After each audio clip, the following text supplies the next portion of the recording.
Shalom, haleluya. Selamat datang di Renungan Kasih Karunia BFA House of Grace, your church, your home. Welcome to BFA. Singkatan apa BFA? Betania Fresh Anointing. Gereja Betani Fresh Anointing, tempat yang disukai Tuhan dan selalu ada urapan baru. Itu maknanya.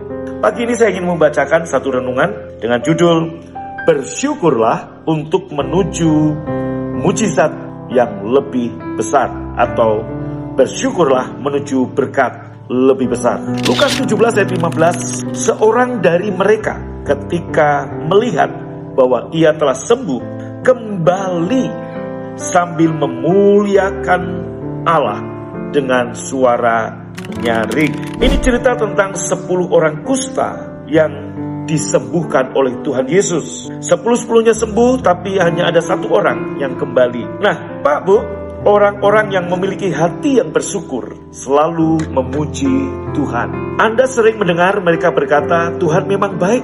Mereka tahu bahwa Tuhan adalah penyebab setiap berkat yang mereka terima. Tetapi ada orang-orang yang mencari Tuhan, mendapatkan berkat-berkat, dan saat mereka diberkati, mereka lalu pergi dan bersenang-senang. Hati mereka tertarik pada berkat-berkat, bukan kepada Yesus yang telah memberkati mereka. Banyak sekali. Sebagai gembala saya menemukan orang-orang yang seperti ini. Cari berkat saja. Yesus bertemu dengan kedua jenis manusia dengan tipe yang seperti ini. Saat ia memasuki sebuah kota atau sebuah desa, ada 10 penderita kusta berteriak, Yesus Guru, kasihanilah kami. Nah saudaraku, ketika mereka berseru, Yesus menyembuhkan mereka. Pagi ini, ketika saudara berseru, seruan Anda, Tuhan akan jawab. Anda akan memperoleh kemurahan, karena ia selalu mendengarkan Anda. Dalam situasi lain, orang-orang berseru kepadanya, kasihlah kami. Hai anak Daud, Yesus meluangkan waktu untuk memberikan kepada mereka mujizat-mujizat. Itu tercatat dalam Matius 9 ayat 27-30. Ke-10 orang kusta tadi berseru kepada Tuhan untuk memperoleh kemurahan atau kasih karunia.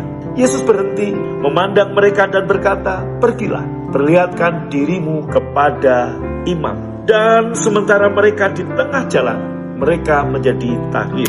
Tetapi hanya seorang yang kembali dan tersungkur di kaki Yesus dan mengucap syukur kepada Tuhan. Berikutnya, dengan sangat menyedihkan, perhatikan kata-kata Yesus. Bukankah ke-10 orang tadi semuanya menjadi tahir? Di manakah yang 9 orang itu? Ke-9 orang yang lain jelas mengetahui bahwa Yesuslah yang menyembuhkan mereka, mentahirkan mereka. Namun mereka tidak bersusah payah untuk kembali dan bersyukur kepada Tuhan.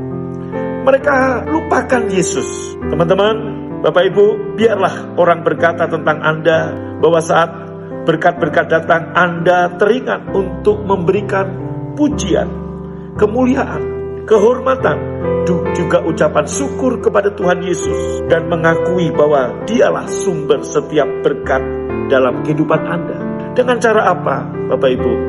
Maka berkali-kali saya berkata, ibadah kita, pelayanan kita, persembahan kita, baik waktu, baik tenaga, baik uang, maupun persepuluhan kita, itu bukan sebuah kewajiban, tapi sebagai ucapan syukur, karena Tuhan telah menyelamatkan dan memberkati kita.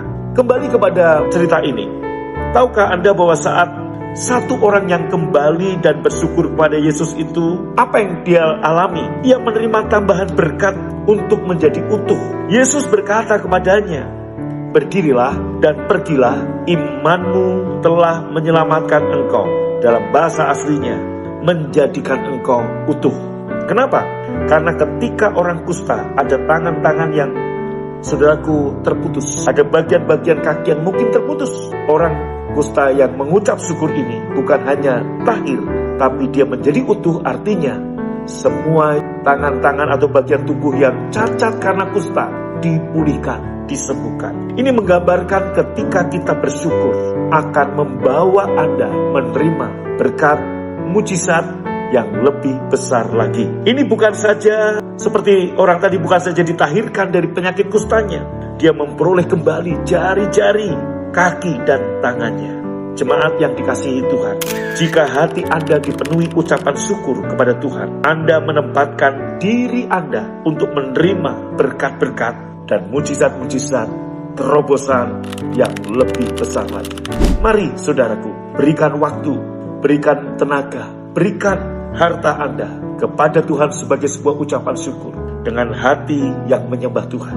Setialah ibadah di gereja BFA, gereja yang memberitakan Injil Yesus Kristus berdasarkan kasih karunia, bukan berdasarkan hukum Taurat. Renungkan, jika hati Anda memuji Tuhan dan bersyukur kepadanya atas berkat-berkat yang telah Anda terima, Anda sedang menempatkan diri Anda sendiri untuk menerima berkat-berkat dan mujizat yang lebih besar lagi.